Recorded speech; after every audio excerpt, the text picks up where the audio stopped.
చర్యలు తీసుకుంటాం. అంటే గ్రామాలలో ఏదైనా ఇల్లు శిస్తు కావచ్చు, నల్ల బిల్లు కావచ్చు, అలాంటి బిల్లుల రికార్డులు ఏదైనా తారుమారు చేసి ఆ ప్రజాధనాన్ని దుర్వినియోగం చేస్తూ స్వార్థానికి వాడుకునే అధికారులపైన ఎలా చర్యలు తీసుకోబోతున్నారు? మనకి గంభీరావుపేటలో ఆల్రెడీ ఒక పంచాయతీ కార్యదర్శి మీద చట్ట ప్రకారం చర్యలు తీసుకోవడం, పోలీస్ కేసు పెట్టడం కూడా జరిగింది. అలాగే పంచాయతీ నిధులు దుర్వినియోగం చేసిన 2 జూనియర్ అసిస్టెంట్లని మనం కలెక్టర్ గారి ఆధారం ప్రకారం సస్పెండ్ చేయడం జరిగింది. వాళ్ళ దగ్గర నుంచి పూర్తి స్థాయిలో మొత్తం అమౌంట్ రికవర్ చేయడం జరిగింది. అయితే ఇంకా క్రమశిక్షణ చర్యలు మాత్రం పూర్తి స్థాయిలో జిల్లా స్థాయిలో తీసుకోవాల్సిందా కంప్లీట్ చేయలేదు. కాబట్టి ఎవరైతే తప్పు చేశారో వాళ్ళ మీద ఖచ్చితంగా క్రమశిక్షణ చర్యలు మనం తీసుకుంటాం కూడా భవిష్యత్తులో.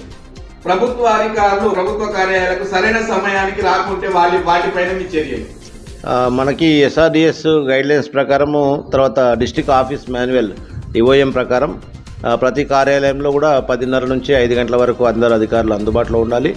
అయితే ఫీల్డ్ సిబ్బందికి వచ్చేసరికి MPO గారు కానీ, నేను కానీ, లేదా ఇంకా వేరే ఫీల్డ్ స్టాఫ్ కానీ ఒక్కోసారి పనుల రీత్యా అవసరమైతే పొద్దున 6 గంటలకు కూడా ఫీల్డ్కి వెళ్ళాల్సి వస్తుంది, ఒక్కోసారి లేట్ కావాల్సి వస్తుంది. ఈ ఫీల్డ్ సిబ్బంది మినహా మిగతా అందరు కార్యాలయ సిబ్బంది ఖచ్చితంగా 10:30 లోపు కార్యాలయానికి రావాలి. అలాగే 5 గంటలకి వెళ్ళాలని కాకపోయినా ఒకవేళ పని ఉంటే 5:30, 6 గంటలకు కూడా కార్యాలయం నుండి కార్యాలయ పని కంప్లీట్ చేసే విధంగా మేము చర్యలు తీసుకుంటాం. ఫీల్డ్ సిబ్బందికి సంబంధించి మాత్రం నియంత్రణకు సంబంధించి మనకు ఎలాంటి టూల్స్ లేవు. అంటే ఆయన ఏ క్యాంపులో ఉన్నాడు, మనం పెట్టే ఫోటో ఆధారం తప్ప వెళ్ళాడా లేదా చూసే వీలు లేదు. అయితే జిల్లా కలెక్టర్ గారు ఈ మధ్య కొత్తగా కొన్ని మండలాల్లో బయోమెట్రిక్ విధానం అనేది పెడుతున్నారు. ఉదాహరణకి కోనరావుపేటలో MRO ఆఫీసులో పెట్టడం జరిగింది.